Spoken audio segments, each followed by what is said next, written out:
मुझे लगता है इसमें कोई हमारी लड़ाई कांग्रेस से नहीं है और यहाँ पूर्णतः बीजेपी अपना परचम लहराता है। विपक्ष होना बहुत जरूरी है। नकल करता हुआ पाया गया, उसको 10 साल की सजा मिलेगी, 1 करोड़ रुपए उस पर जुर्माना है। आज रूस और यूक्रेन का अगर युद्ध रोकने में भी जिसकी क्षमता है तो वो भारत में है। नमस्कार, आप देख रहे हैं सुरागीला न्यूज चैनल और मैं हूं आपके साथ उंजिला फातिमा। और आज हमारे साथ मौजूद हैं भाजपा के संगठन प्रदेश मंत्री विकास शर्मा जी, जिनसे हम बात करेंगे। नमस्कार सर, सुरागीला न्यूज चैनल में आपका स्वागत है। थैंक यू सर, बात करें तो इस बार लोकसभा चुनाव में जो है विपक्ष ने एक बढ़िया टक्कर दी है और वहीं अब विधानसभा चुनाव, 2 जगह उपचुनाव होने वाले हैं विधानसभा सीटों पे, बद्रीनाथ और मंगलौर।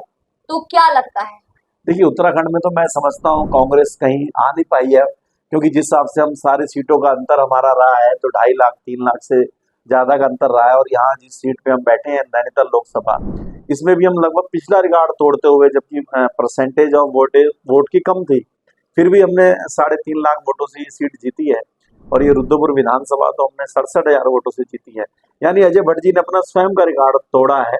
और जिस प्रकार से माननीय पुष्कर सिंह धामी जी की जो नीतियां चल रही हैं, तो उसके आगे मुझे नहीं लगता है कि कांग्रेस से हमारी कोई लड़ाई है। और ये जो चुनाव है, उपचुनाव, ये भी 100% हम दोनों सीटें जीतेंगे। और बड़ा रूट पे हम लोग काम कर रहे हैं। हमारा संगठन जिस प्रकार से पन्ना लेवल पे हम लोगों ने अपना संगठन तैयार कर रखा है, तो ये 100% दोनों सीटें, जैसे हरिद्वार के अंदर हम कभी नहीं जीते थे, लेकिन जब पंचायत का चुनाव हुआ तो सारे जिला पंचायत सदस्य, ब्लॉक प्रमुख हमारे वो सारी सीटें जीती थी। वैसे ये दोनों सीटें, मैंगलोर वाली और बद्रीनाथ वाली सीटें अवश्य जीतेंगे।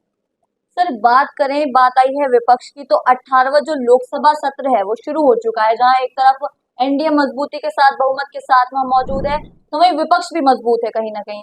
तो बात करें, जब कोई भी ऐसा फैसला, कोई भी मुद्दा वहां रखा जाएगा तो उस पर मोहर लगवाने में दिक्कत तो आएगी, तो किस तरह से उसको देखते देखिए, मैं मानता हूँ कि अच्छा विपक्ष होना बहुत जरूरी है। देश के लिए मजबूत विपक्ष होना भी जरूरी है। लेकिन विपक्ष अगर जब अपनी पॉजिटिव पॉलिटिक्स करेगा तब उसका लाभ मिलेगा। अगर खाली हमने विरोध करने के लिए, अपनी राजनीति चमकाने के लिए अगर विरोध करना है तो उसका लाभ नहीं है। हमें विरोध मुद्दों पे करना चाहिए। और जब कोई भी मुद्दा आता है, जैसे भी आपने देखा होगा, कल ही ये लोकसभा स्पीकर का मुद्दा आया था चुनाव का, तो हमने स्वागत किया। आप चुनाव लड़ना चाहते हैं, चुनाव लड़ें, सब कुछ करें, लेकिन मुद्दों पे आधारित बात होनी चाहिए। जहां एक तरफ इन्होंने पूरे चुनाव में ये अलापा की लोकतंत्र का ये हनन कर रहे हैं भारतीय जनता पार्टी, आज यहाँ ये संविधान बदल देंगे, जिन्होंने खुद ये आपातकाल यहाँ भारत में लगाया, जिन्होंने पत्रकारों को जेल में डाला, जिन्होंने नेताओं को जेल में डाला, यानी जो आवाज उठती थी उसको दबाने का जिन्होंने काम किया, आज वो संविधान की दुहाई दे रहे हैं। तो ये आपातकाल कोई 26 जून कोई भूला नहीं है। तो ये ऐसे लोग हैं कि हल्ला करना जानते हैं, काम करना नहीं जानते हैं।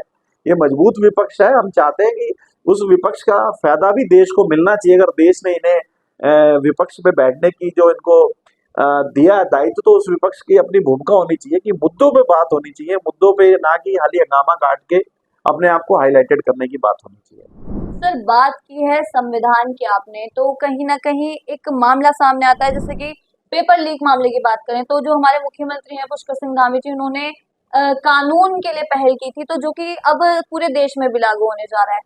अब बात करें उत्तराखंड में, जो है अभी 14 तारीख को जो है उत्तराखंड पीसीएस का एग्जाम है, तो बच्चों के लिए किस तरह से अब देखा जाता है कि ऐसा कुछ प्रकरण दोबारा ना हो? देखिए, उत्तराखंड के अंदर तो मैं समझता हूँ कि दूर दूर तक ये सब चीजें अब नहीं हो पाएंगी, क्योंकि आपने देखा कि उत्तराखंड के अंदर ये नकल विरोधी जो नकल चलाने वाले जो गैंग है, ये पूरे देश के अंदर हावी हैं। जिस प्रकार से भी आपने देखा नीट के एग्जाम में भी, और हमारी सरकार ने सबको पकड़ पकड़ के जेल में डालने का काम किया है।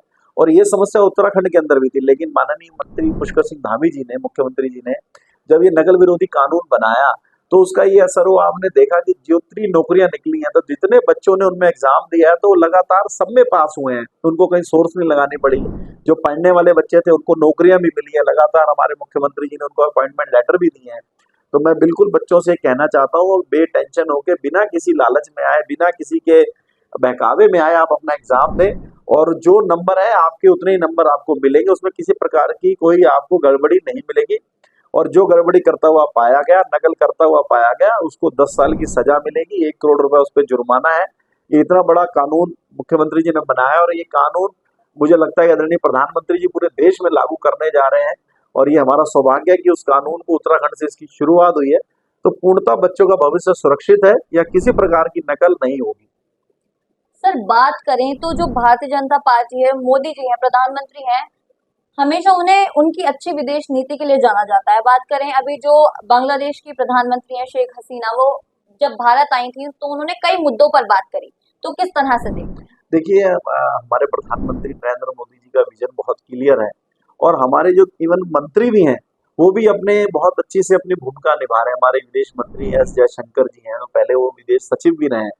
तो बहुत सारे उनको जो विदेश की नीतियां हैं या विदेश के जो मुद्दे थे, विदेश की जो करंट इशू थे, उन सब देशों के बारे में उनको भी जानकारी थी। तो उसका लाभ ये मिला कि हमारे प्रधानमंत्री जी ने सबसे पहले हमारे जो पड़ोसी देश हैं उन सबके साथ अपने संबंध सुधारने का काम किया, उनकी मदद करने का काम किया। और आज आप देख रहे हैं कि भारत एक अलग रूप में उभर के आया है। पहले कभी हम हमारे जो दूसरे देश थे वो कहीं ना कहीं अमेरिका की तरफ देखते थे, अमेरिका दूसरे देशों के लिए फैसला लेता था, लेकिन आज उल्टा हो चुका है। आज सब भारत की तरफ देख रहे हैं। आज रूस और यूक्रेन का अगर युद्ध रोकने में भी किसी की क्षमता है तो वो भारत में है। हमारे प्रधानमंत्री उस युद्ध को, चलते युद्ध को रुकवा के हमारे वहां से बच्चों को निकलवाते हैं। तो ये अफगानिस्तान के अंदर भी गुरुद्वारों से हमने गुरु ग्रंथ साहब को सेफ वापस भारत में लाने का भी हमने काम किया। तो हमारे जो रुपया है, ये रुपया भी हमारी कई कंट्रियों ने स्वीकार करना शुरू कर दिया है। तो विदेश नीति हमारी बहुत अच्छी तरीके से चल रही है और हम लोग जिस प्रकार से एक विजन के साथ इस देश को आगे बढ़ाने का काम कर रहे हैं और बाकी पड़ोसी देशों का भी हमें साथ मिल रहा है। और जो बड़े देश हैं वो भी हमारे साथ जुड़ के आज काम करना चाहते हैं, वो भी हमारे साथ मिलकर व्यापार करना चाहते हैं, रक्षा क्षेत्र में हमारे साथ काम करना चाहते हैं। और कहीं ना कहीं आप देखते हैं कि अभी इस बीच में हमारे देश का जो कर्ज था वो भी कहीं ना कहीं कम हुआ है और लगातार आप देख रहे हैं कि हमारी जो मार्केट है, हमारा जो सेंसेक्स है वो भी लगातार बढ़ रहा है और हमारा जो रुपया है वो भी नहीं टूट रहा है। अभी तो रुपया लगातार डॉलर के मुकाबले टूटता था, लेकिन अगर आप देखेंगे तो रुपया अपनी मजबूती से खड़ा हुआ है और थोड़ी थोड़ी ग्रोथ वो करता जा रहा है। आने वाले समय में रुपया और मजबूत होगा। सर बात करें तो बीते कुछ वर्षों में जो है रेल हादसे काफी ज्यादा बढ़ते चले जा रहे हैं। अभी कुछ ही दिन पूर्व एक कंचनजंगा रेल हादसे का जो मामला है वो संज्ञान में आया है। तो वहीं बात करें इसको लेकर विपक्ष जो है भारतीय जनता पार्टी पर भी उंगली उठाता रहा है कि कहीं ना कहीं उनकी गलती है इसमें। तो क्या कहना चाहिए? देखिए ये रेल नेटवर्क हमारा बहुत बड़ा नेटवर्क है। अगर आप 10 साल पहले जाएं तो 10 साल पहले में जितनी घटनाएं होती थी हम अक्सर देखते थे कि ट्रेन टकरा रही हैं, लाखों हजारों लोग उसमें बेचारे हाथ होते थे, घायल होते थे, कईयों ने अपनी जान भी गंवाई है। लेकिन अगर आप 10 साल की तुलना करेंगे उनके बीच में तो बहुत कम रेल हादसे हुए हैं। तो कहीं ना कहीं वो जो रेल हादसे भी हुए कहीं ना कहीं कुछ तकनीकी कारणों से या किन्हीं की लापरवाही से हुए हैं।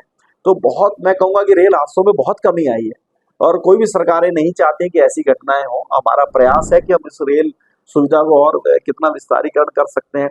हम पहले पिक्चरों में या जापान में ही वंदे भारत जैसी ट्रेनें देखते थे, आज वो ट्रेनें हम अपने शहरों में देख रहे हैं और हमारे प्रदेश से चल रही हैं ट्रेनें। अभी देहरादून से दिल्ली वंदे भारत ट्रेन चल रही है, अभी काठगोदाम से भी दिल्ली ट्रेन चलने वाली है। तो आज वो लग्जरी सुविधाएं भी हमने लागू की हैं और ट्रेन के अंदर हर तरह का खाना, पहले हमें खाना भी जो मिलता था उसका कोई स्वाद नहीं होता था, आज हर तरह का व्यंजन हमें मिल रहा है। आप ऑर्डर करके जिस क्षेत्र में ट्रेन जा रही है उस क्षेत्र का भी भोजन आप उस ट्रेन में उसका आनंद ले सकते हैं। तो मैं समझता हूँ कि बहुत कुछ सुधारने का काम किया है, लेकिन जो देश 70 सालों में पीछे गया था उन्हें इन 10 सालों में प्रधानमंत्री जी ने एक रास्ता दिखाया है, एक विजन बनाया है। और ये मुझे पूर्ण विश्वास है कि इन 5 सालों में कोई भी रास्ता हमारा ऐसा नहीं होगा जहां हम पीछे होंगे, हर तरफ हम आगे होंगे और भारत पुनः विश्व गुरु की ओर आगे बढ़ेगा। सर बात करें एक अंतिम सवाल, जो मेयर चुनाव है बहुत नजदीक है, कहाँ देखते हैं किस तरह से तैयारी है संगठन? देखिए भारतीय जनता पार्टी जिस हिसाब से अभी लगातार सभी चुनावों में जीत हासिल कर रही है और अभी हमने 66,000 वोटों से ये रुद्रपुर विधानसभा चुनाव जीती है और इससे पहले भी विधानसभा चुनाव में भी हम जीते थे और लगभग लगभग सारी लोकसभाएं जैसे मैंने आपको बताया हम एक अंतर के साथ जीते हैं, अच्छे वोटों के साथ जीते हैं। तो मेरा मानना है कि उत्तराखंड के अंदर जो हमारे प्रधानमंत्री नरेंद्र मोदी का जो प्यार उत्तराखंड के लिए मिल रहा है और जो उनकी नीतियां हैं और जो हमारे मुख्यमंत्री पुष्कर सिंह धामी जी ने इस उत्तराखंड के लिए किया है, आज पर्यटन के रूप में आप देखें तो चाहे हमारा आदि कैलाश हो, चाहे हमारे चारों धाम हो, हमारे जागेश्वर धाम हो, नैनीताल हो, सारे पर्यटक स्थल फुल चल रहे हैं। तो कहीं ना कहीं ये का विजन है। आज उत्तराखंड के अंदर लोगों का आवागमन बढ़ा है, उत्तराखंड के अंदर भ्रष्टाचार खत्म हुआ है, जीरो टॉलरेंस है। आप देख रहे हैं जिस प्रकार से अधिकारी कोई भ्रष्टाचार करता है तुरंत उसको सजा मिल रही है, जेल जा रहा है। तो कहीं ना कहीं जो धामी जी की नीतियां हैं जो आज युवाओं को भी पसंद आई हैं, जो नकल विरोधी कानून लाए हैं और उन्होंने बहुत सारे यूसीसी यहाँ लागू किया है, तो कहीं ना कहीं इन सारे कानूनों से आज का युवा भी प्रभावित है और उनको लगता है कि हमारा भविष्य पुष्कर सिंह धामी जी की सरकार में सुरक्षित है। तो मुझे पूर्ण विश्वास है कि इस निकाय चुनाव में जितने भी हमारे निगम हैं, जितने भी हमारे नगर पंचायत हैं, नगर पालिका हैं, यहाँ 100% भारतीय जनता पार्टी जीतेगी और भारतीय जनता पार्टी का प्रतिनिधित्व होगा, क्योंकि जो डबल इंजन की सरकार है, जब ट्रिपल इंजन भी इनका लगेगा तो डेवलपमेंट नीचे तक जाएगा। तो मुझे लगता है इसमें कोई हमारी लड़ाई कांग्रेस से नहीं है और यहाँ पूर्णतः बीजेपी अपना परचम लहराएगी। सर, जब बात उत्तराखंड की आई है तो एक सवाल तो जरूर होना चाहिए। जो हमारे मुख्यमंत्री हैं पुष्कर सिंह धामी जी, इस लोकसभा चुनाव में जो है उन्होंने रिकॉर्ड तोड़ रैलियां करी हैं और उनकी लोकप्रियता भी कहीं ना कहीं बढ़ी है, उसको लेकर क्या कहना चाहिए? देखिए, ये हमारा सौभाग्य है कि हम एक ऐसे मुखिया के नीचे काम कर रहे हैं कि जिस मुखिया ने पूरे देश के अंदर रैलियां की और वहां पे वोट परसेंटेज भी बढ़ा। जहां जहां माननीय पुष्कर सिंह धामी जी ने रैलियां की, वहां पे बहुत सारे कैंडिडेट जीते भी हैं।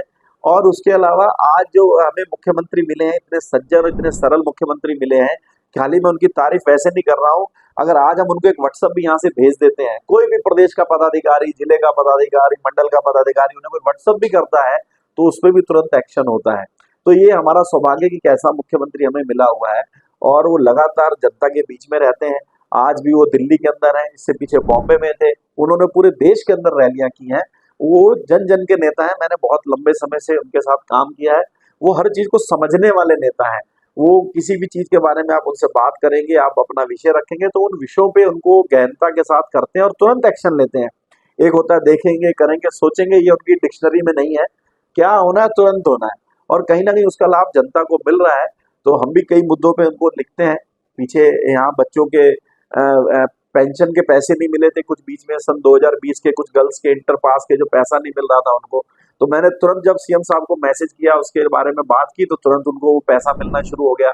अभी पीछे ही यहाँ एम्स का एक मामला था, एम्स में बेड की समस्या हो रही थी, मैंने व्हाट्सअप किया, तुरंत उसका उन्होंने इंतजाम करा दिया। यहाँ पर पीछे एक आंचल फैक्ट्री है, वहां के कर्मचारियों का एक मुद्दा था, वो फैक्ट्री का। तो कोई भी मुद्दा हमारे पास आता है, जब हम देते हैं मुख्यमंत्री जी को तो तुरंत रिवर्ट वहां से आता है। और अभी मुख्यमंत्री जी ने अपने घर पे सभी प्रदेश पदाधिकारियों को, जिला अध्यक्षों को, जिला प्रभारियों को भोजन दिया, उनके साथ 1-to-1 किया, लोकसभा चुनाव जिताने में सबकी पीठ थपथपाई। तो कहीं ना कहीं मोटिवेशन से कार्यकर्ताओं का भी मनोबल बढ़ता है। और जो मुख्यमंत्री की स्पीड है, जो मुख्यमंत्री की स्पीड चल रही है, तो मुझे लगता है कि ये उत्तराखंड के लिए भी एक सुनहरा मौका है। और आने वाले समय में हमारे मुख्यमंत्री जी की योजना हमारे प्रधानमंत्री स्वीकार कर रहे हैं।